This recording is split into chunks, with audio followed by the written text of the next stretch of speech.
গত ২২ জুন ইরানের ৩টি গুরুত্বপূর্ণ পারমাণবিক স্থাপনায় একযোগে হামলা চালায় যুক্তরাষ্ট্র। তবে এতেও ইরানের যে ইউরেনিয়াম মজুদ ছিল তার কিছুই হয়নি, পুরোপুরি অক্ষত রয়েছে।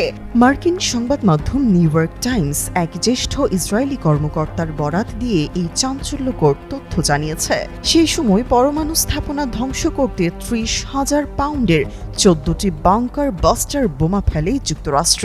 এরপরই দাবি করা হয় ইরানের পারমাণবিক কর্মসূচি অন্তত ১ থেকে ২ বছর পিছিয়ে যাবে। তবে প্রতিবেদনে দাবি করা হয়েছে সমৃদ্ধ ইউরেনিয়াম এক ধরনের বিশেষ কন্টেইনারে সংরক্ষণ করা হয়েছিল, যা এখনও ইরানি বিজ্ঞানীদের আয়ত্তে রয়েছে।